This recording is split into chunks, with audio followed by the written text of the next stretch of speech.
नमस्कार. आज आपण इथे बनवतोय एकदम खुसखुशीत भरपूर लेअर असलेले आणि अगदी चौपट फुललेले गोड शंकरपाळे. चला तर मग रेसिपीला सुरुवात करूया. गॅसवर मी छोटं पातेलं ठेवलंय. त्यामध्ये आता आपल्याला अर्धी वाटी पाणी टाकून घ्यायचंय. ज्या वाटीने पाणी घेतलंय त्याच वाटीने अर्धी वाटी साखर टाकूया. आता हे जे पाणी आहे ना ते आपण साखर विरघळेपर्यंत गरम करून घेऊया. पाण्याला आपल्याला इथे उकळी आणायची नाही आहे, अगदी साखर विरघळेल इतपत पाणी गरम करून घ्यायचे. तर इथे पाणी थोडंसं गरम झालं आहे. आता इथे आपल्याला गॅस बंद करून घ्यायचा आहे आणि आता यामध्ये अर्धी वाटी तूप टाकायचं आहे. इथे जे मी सगळं प्रमाण घेतलंय ते एकाच वाटीने घेतलंय. आपण जे जेवणामध्ये वरण वगैरे ज्या वाटीने खातो तीच वाटी इथे मी वापरली आहे. आता तूप टाकल्यानंतर मिक्स करायचं आणि हे मिश्रण आता आपल्याला पूर्णपणे थंड करून घ्यायचं आहे.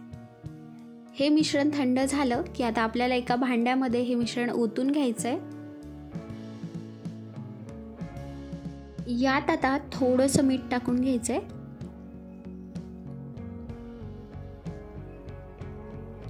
एकदाच मिक्स करून घेऊया. यात आता आपल्याला मैदा टाकून घ्यायचा आहे. तर ज्या वाटीने आपण साखर, पाणी आणि तूप घेतलं होतं त्याच वाटीने इथे आपल्याला 3 वाटी मैदा लागणार आहे. तर इथे मी स्टार्टिंगला 2 वाटी मैदा टाकून घेते आणि आता हा मैदा मी यामध्ये मिक्स करून घेते. आधी 2 वाटीच टाकायचा म्हणजे आपल्याला अंदाज कळेल. आता हे व्यवस्थित मिक्स करून घेऊया. तर हे बघा भरपूर असं ओलसर पीठ आहे. आता यामध्ये अजून 1 वाटी मैदा टाकून घ्यायचा आहे. तर इथे आपल्याला टोटल 3 वाटी मैदा लागला आहे. म्हणजे जेवढं आपलं मिश्रण होतं तर आपलं सगळं मिश्रण 1.5 वाटी होतं तर त्याच्या दुप्पट म्हणजे 3 वाटी एवढा मैदा लागतो. तर आता आपण हे पीठ व्यवस्थित या मिश्रणात मळून घेणार आहोत. आपल्याला वरतून पाणी टाकायचं नाही आहे, फक्त ह्या मिश्रणातच पीठ व्यवस्थित मळून घ्यायचं आहे. जर जास्त कोरडं वाटत असेल तर अगदी हाताला थोडंसं पाणी लावायचं आहे आणि मळून घ्यायचं, जास्त पाणी लावायचं नाही आहे. तर हे बघा अशा प्रकारे घट्टसर असं पीठ मळून होतं. आता यावर आपण झाकण ठेवूया आणि 15 ते 20 मिनिट आपण हे पीठ असंच भिजवत ठेवणार आहोत. तर हे बघा साधारण 20 मिनिट हे इथे मी पीठ भिजवत ठेवलं होतं. आता परत एकदा याला थोडा वेळ तिंबून घेऊया. अशा प्रकारे इथे आपल्याला घट्ट असं पीठ मळून घ्यायचं आहे. कारण घट्ट पीठ मळल्यामुळे हे बघा आपल्या पिठाला आतून छान असे लेअर पडतात.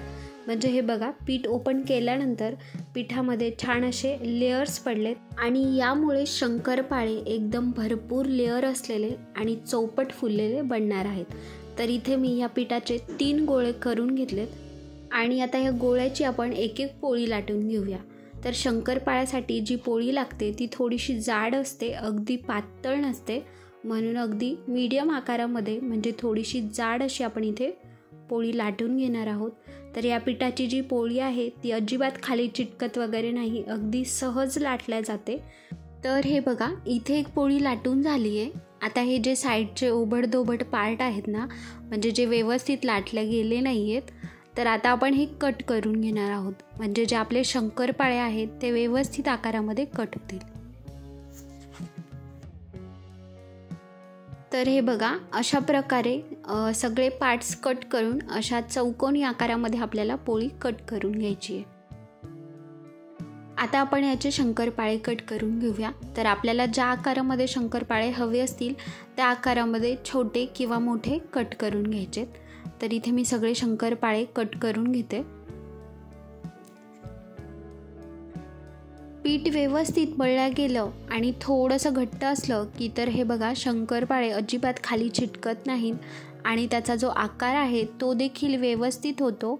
आणि जेव्हा आपण शंकरपाळे कट करतो ना तेव्हा अजिबात सुरीला वगैरे चिटकत नाहीत.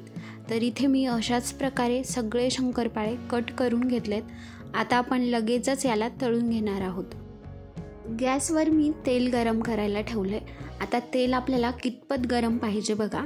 जेव्हा मी शंकरपाळा तेलामध्ये टाकला आहे तर तेलाला अजिबात बुडबुडे आले नाही आहेत, म्हणजे तेल व्यवस्थित हवं तसं तापलेलं नाही आहे. आता यातून अजून थोडंसं गरम आपल्याला इथे तेल पाहिजे. आता 1-2 मिनिट आपण तेल मंद गॅसवर गरम करून घेऊया. तर हे बघा, जेव्हा मी दुसरा शंकरपाळा टाकला तर त्याला टाकल्या अगदी थोडे थोडे बुडबुडे यायला लागलेत. म्हणजे आता हे तेल जे आहे ते व्यवस्थित तापले. आता आपण शंकरपाळे तळून घेणार आहोत. तर एकाच वेळेस भरपूर असे शंकरपाळे तेलामध्ये सोडायचे नाही. अगदी थोडे थोडे आपल्याला शंकरपाळे तेलामध्ये तळून घ्यायचेत. म्हणजे त्यांना व्यवस्थित फुगण्यासाठी आकार मिळेल. आणि बघा, शंकरपाळे तळत असताना शंकरपाळे तेलामध्ये टाकल्या त्याला लगेच चमचने हलवायचं नाही, नाहीतर मग शंकरपाळे तेलामध्ये पूर्णपणे विरघळून जातील. म्हणून आता याला हात न लावता हे असेच थोडा वेळ तळू द्यायचेत. आणि ते एकदा थोडेसे तळले, त्यांनी आकार पकडला की मग ते आपोआपच वरती यायला लागतात. तर हे बघा, शंकरपाळे वरती यायला लागलेत. आता आपल्याला हे हलक्या हाताने चम्मचच्या साहाय्याने 1-2 वेळा तेलामध्ये हलवून घ्यायचेत. आता हे तळत असताना अजिबात घाई करायची नाही. अगदी छान असे मंद गॅसवर आपल्याला शंकरपाळे तळून घ्यायचेत, जेणेकरून लेअर छान सुटतील आणि एकदम आतमध्येपर्यंत शंकरपाळे व्यवस्थित तळल्या जातील.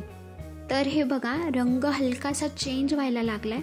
आता यामध्ये आपल्याला कंटिन्यू हलवत राहायचं आहे, म्हणजे सगळीकडून एकसारखा रंग येईल शंकरपाळ्यांना आणि एकसारख्या रंगाने व्यवस्थित तळल्या जातील.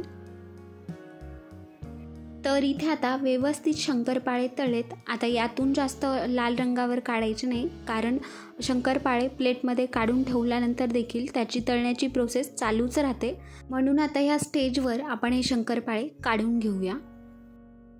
शंकरपाळ्याची पहिली बॅच तळल्यानंतर तेल भरपूर गरम राहतं. म्हणून आता जेव्हा आपण दुसरी बॅच शंकरपाळ्याची तळण्यासाठी टाकू तर तेव्हा आपल्याला गॅस बंद करायचा आहे. 2 ते 3 मिनिट थांबायचं आहे आणि त्यानंतर आपल्याला यामध्ये शंकरपाळे टाकायचे. नाहीतर मग तेल एकदम गरम असल्यामुळे वरतून लगेच शंकरपाळ्याला रंग चढला जातो आणि यातून कच्चे राहतात. तर अशाच प्रकारे इथे आपण सगळे शंकरपाळे तळून घेऊया.